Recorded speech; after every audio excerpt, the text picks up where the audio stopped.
Hey, welcome back to the Progymnasmata with Andrew. Our friend hasn't gotten here yet, so I thought we could surprise him with something nice today. Just play it cool so he doesn't expect anything. Wow, that is the last time I spend the night with a bunch of... Hey, look who's here! Oh, you're here already? I'm not late. What, did you start the show early? No. I thought I'd just, get things set up so they were ready to go. Well, okay. Looks like they're ready to go, so why don't you go? Great idea. Well, hey everyone, welcome back to the show for the first time today. We've all been having a good time talking about the Progymnasmata lately, and we get to continue that fun with an exercise that Aphthonius the Sophist said includes in itself all the power of the art of rhetoric.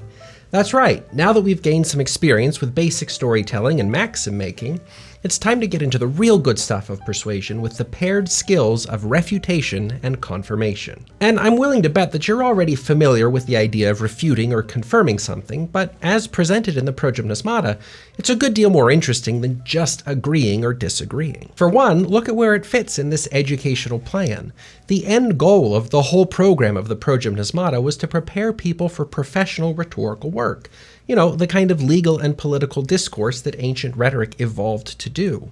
And we started out with fables and stories and creyas and maxims, with exercises that gave students practice articulating, imitating, and elaborating on other people's arguments.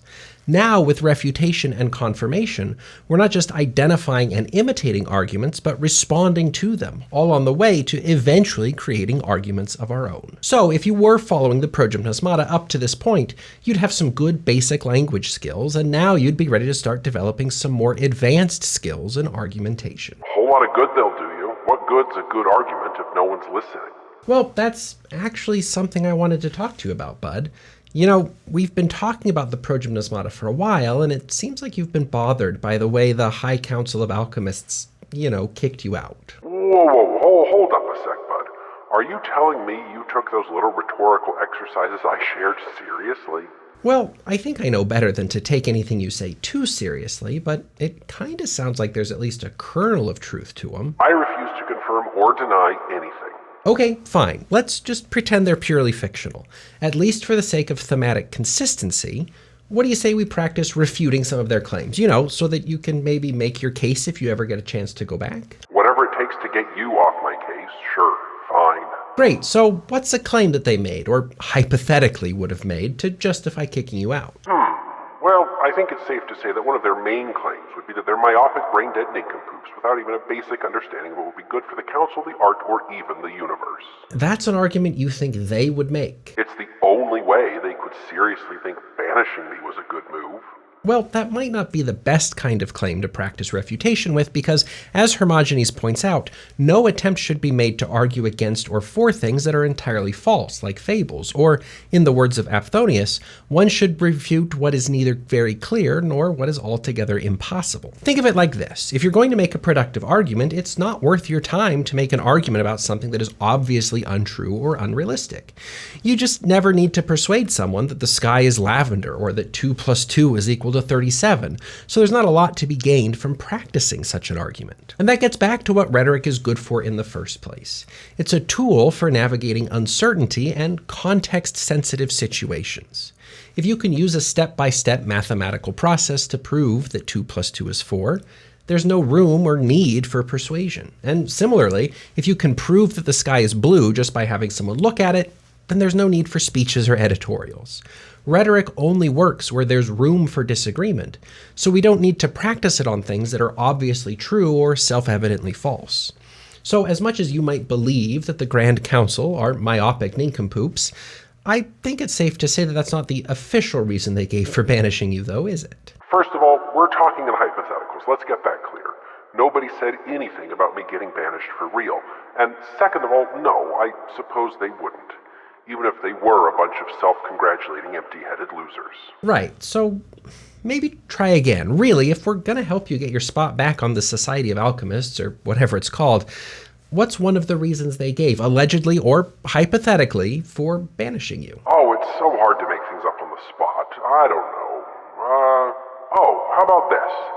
They banished me because Alchemy is a storied art with a long and stable history, and they don't think anyone should innovate or experiment.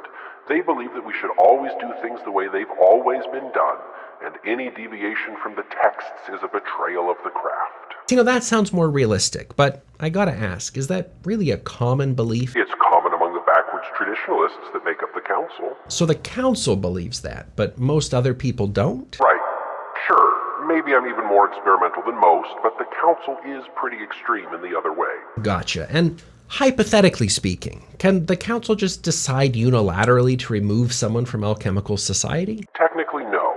A full exile has to be approved by a majority of voting members of the general body of alchemical practitioners.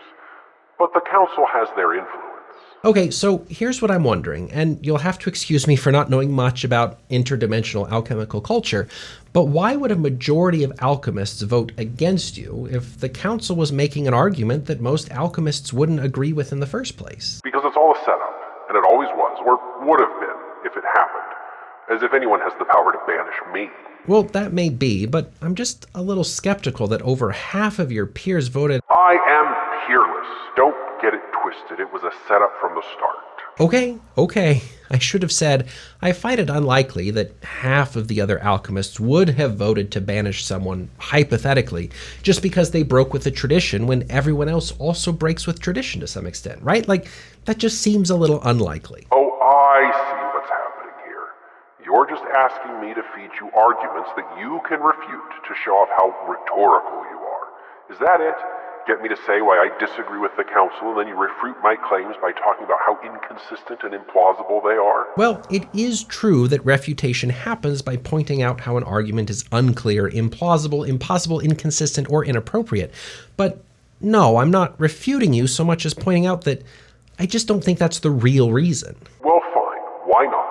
Because rhetoric doesn't work very well at the extreme ends of a disagreement. Aphthonius the Sophist says that one should really only try to refute or confirm ideas that hold the middle ground.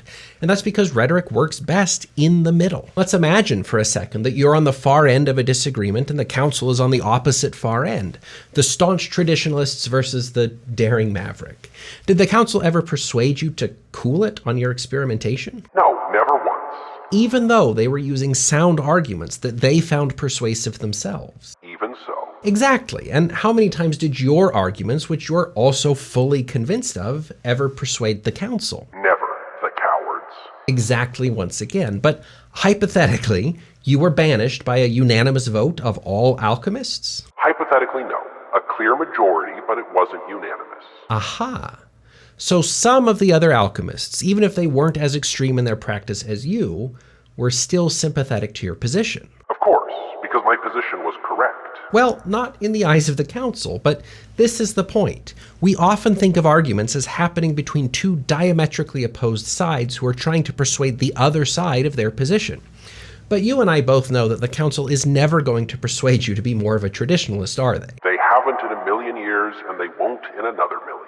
But they did persuade a majority of the other alchemists, and that's what's really going on.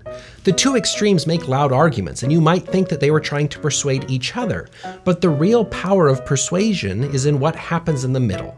Most people are somewhere in the middle. The polar extremes are only a tiny group, but those polar extremes are influential, and they're not trying to change each other's minds so much as they're trying to change the minds of those people in the middle. See, what if you never changed the council's mind, but did change the mind of 60% of your fellow alchemists? Well, then I would never have been banished. Exactly. So when you say that the council banished you because you weren't as traditional in your approach as they were, that's not the reason everyone else voted to banish you.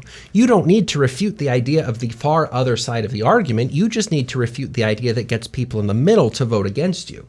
You don't need to win over the council.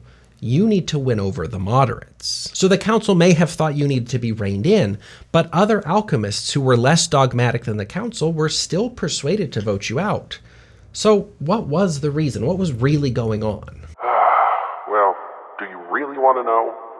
For the sake of this imaginary scenario that you've invented in your head, I mean? Yeah, I do. Fine. So, I was working on some experiments to discover the secrets of immortality, And I may have allegedly created a bunch of carnivorous goats with psychic powers that got loose and allegedly terrorized a continent or two. Bud! Hey, the council's too squeamish to crack an egg and then wonders why they still don't have omelets. I get results, one way or another, for the good of the art. Okay, exactly, but you don't need to convince the council of that. You just need to convince the other alchemists of that. So let's review real quick and then see what you can come up with. First, it's not worth it to refute arguments that are obviously true or false.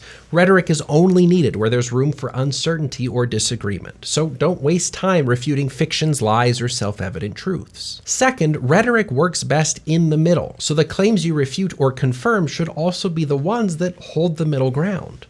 We're almost never trying to persuade people on the far opposite side of an issue, so arguing from and in the middle will make you more persuasive to the people you're actually trying to persuade. And third, refutation works by stating the claim you want to oppose and then explaining why it is unclear, implausible, impossible, inconsistent, inappropriate, or disadvantageous to pay attention to. So, Bud, how would you respond to the claim that a certain alchemical rogue should be banished from polite society by pursuing dangerous experiments that resulted in the creation of carnivorous goats that terrorized a continent? Obviously, that alchemist should not be banished because it's implausible to suggest that we can seriously pursue the great work of alchemy without pushing boundaries and expanding the domain of human potential. For was it not Hermes the thrice great in his emerald tablet who said that it is our industry that brings force and vanquishes obscurity? So how can we overcome that darkness without first descending into it? This is the essence of creation, and though not all of us may wish or need to endure such risks, for the good of our cause, some of us must take on the work that the Council deems unnatural in pursuit of our universal philosophy. It is inappropriate to hold our society to the traditionalist views of the Council, and there is nothing to be gained by limiting ourselves to the failures of tradition. Yeah, look at that. That was great. I know, but hey, you've actually given me a good idea. Really? That might be one of the nicest things you've ever said. Yeah, well, I just realized I don't need to feed the council to my goats if I can get the rest of the alchemists to do it for me, hypothetically speaking. Oh, I'd love to see the look on their clueless faces when they realize that I've poached their precious underlings right out from under them.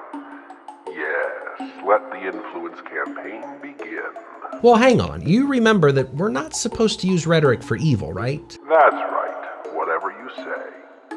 Hey, weren't you going to explain confirmation too? I mean, in addition to refutation? Oh yeah, well, maybe I'll say exactly as much as Hermogenes did after explaining refutation.